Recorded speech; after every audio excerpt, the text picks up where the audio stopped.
muna so mu aika saƙo wanda saƙon ya shafa shi ya san da shi ne. A jihar Kano ba wani mutum da muke shakka, ba wani mutum da muke tsoro. 'Yan gwagwarmaya ne mu, kuma mun gode wa Allah ana jin maganganunmu a jihar Kano da Najeriya. Domin muna daga cikin matsagaitan dattawan Arewa. Yadda Ango Abdullahi ya gamsu ya yadda mu ci gaba da aikin Allah, to za mu ga al'ummar jihar Kano gaskiya. Kuma da muke faɗa muke cewa raba gardama a jihar Kano yana nan zai fito takara. Billahi al'azim ba ku isa ku hana shi ya fito takara ba, domin ɗan jihar Kano ne shi, kuma ɗan mutane ne masu mutunci, kuma ƙwarewarsa a aiki ta kai ya tsaya kowace irin kujera.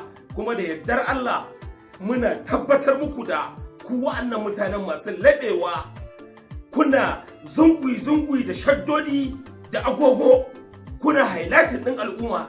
Alhaji ai ba nan takara take ba, takara ta ɗan cikin birni ce, takara ta raba gaddawa ce, takara ta mutumin kirki ce wanda baya rigima da kowa, baya gaba, baya faɗa da kowa. Hasali ma mutumin kirki ne, na ahli sunna ne shi, na 'yan ƙadiriya ne shi, na 'yan tijjaniya ne shi. Saboda haka ba wani mutum da muke shakka ko muke so.